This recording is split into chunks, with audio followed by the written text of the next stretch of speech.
guurka iyo tirtirsiintiisu waa wax naftu iska jeceshayba marka hore oo iyadoo cunno lagu tirtirsiiyey wax cun haddii lagu idhaa ka war awal baad u heellanayd guurkuna waa sidoo kale laakiin dhaqanka qofka muslimka ah guriguu ka muuqdaa umamkuna jiritaanka ummadeedna waa guryo laysu geegeeyey guryuhu hadday degan yihiin oo xasiloon yihiin oo ilaahay cabsidiisa ay ku maran tahay ummadoo dhan baa xasilaysa guryuhu hadday karayaanna waxay u badan tahay inaan dadkuna degin sideedabana bini aadamku xuquuq kuma wada socdo xuquuqda waa wax adag haddii lagu yidhaahdo xaqayga halkaa dhig adna xaqiisa halkaa dhig laba qofoo bini aadami waa adagta laakiin bini aadamku wuxuu ku wada socdaa in lays ixtiraamo oo laysu tanaasulo oo lays dhammaystiro oo dadku ay isdhammaystiraan sida daraaddeed xuquuqda qur-aanka ku soo aroortay ama sunnada ku soo aroortay inta badan waa xuquuq si mutlaqa u warramaysa oo wacaashiruuhunna bilmacruuf baa ilaahay leeyahy wacaashiruuhunna bilmacruuf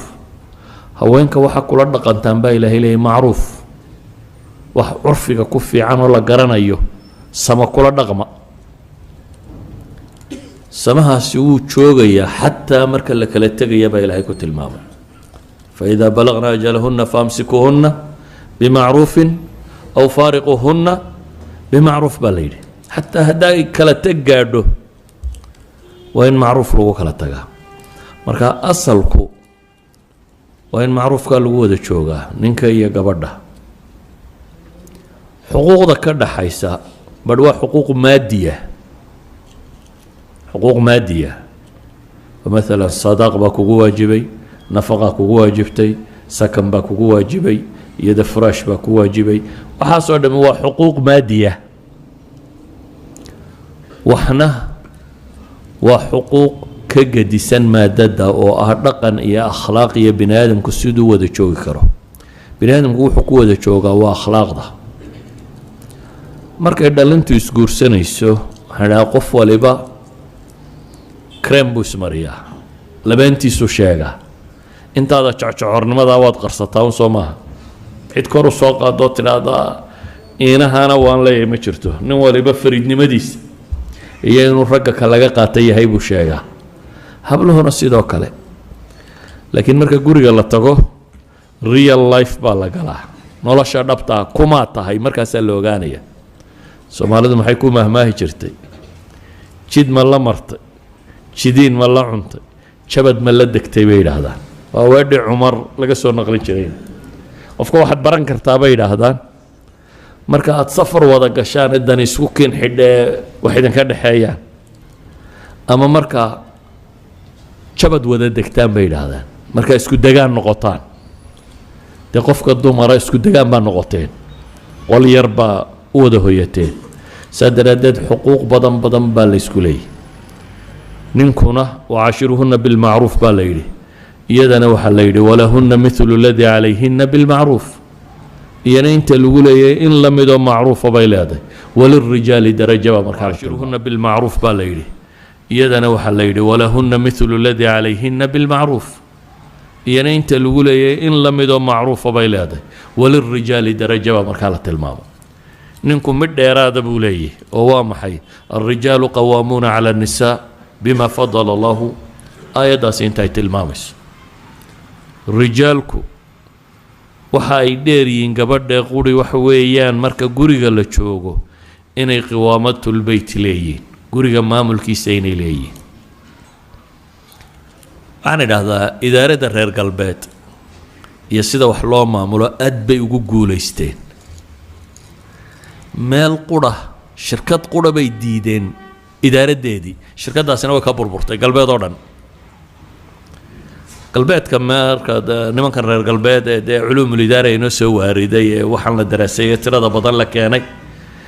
هدي شركات هدي دولة هدي مؤسسات هدي سيستم إداري هدي أورجانيزيشن سيستم إداري هذا في عم بيلاقينه هيراركي له كلا كورية عندنا ما مشوا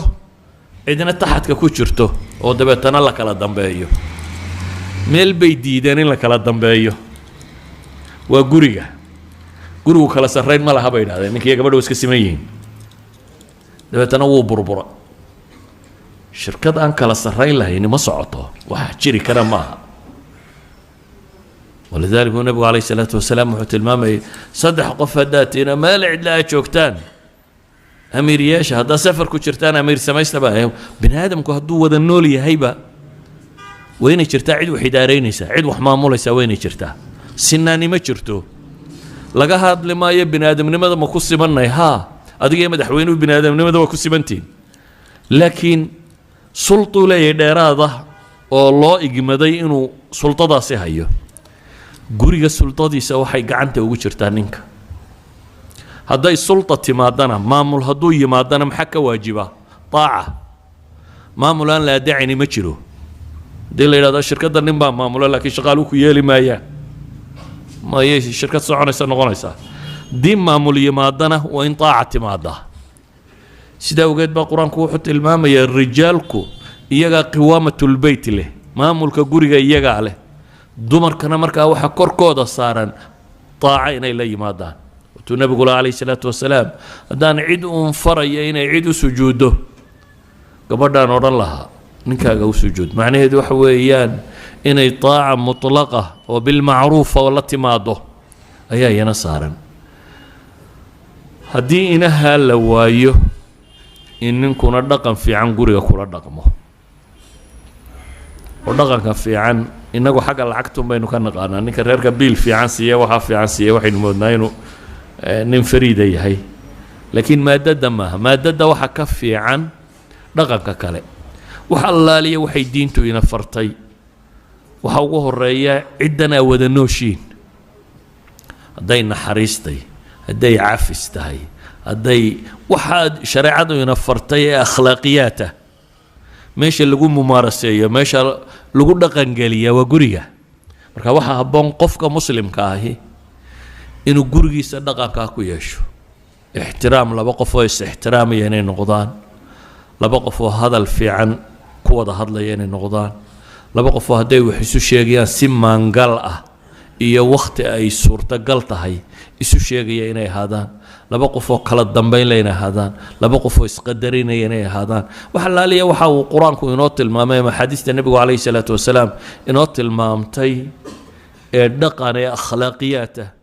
وعلى الربا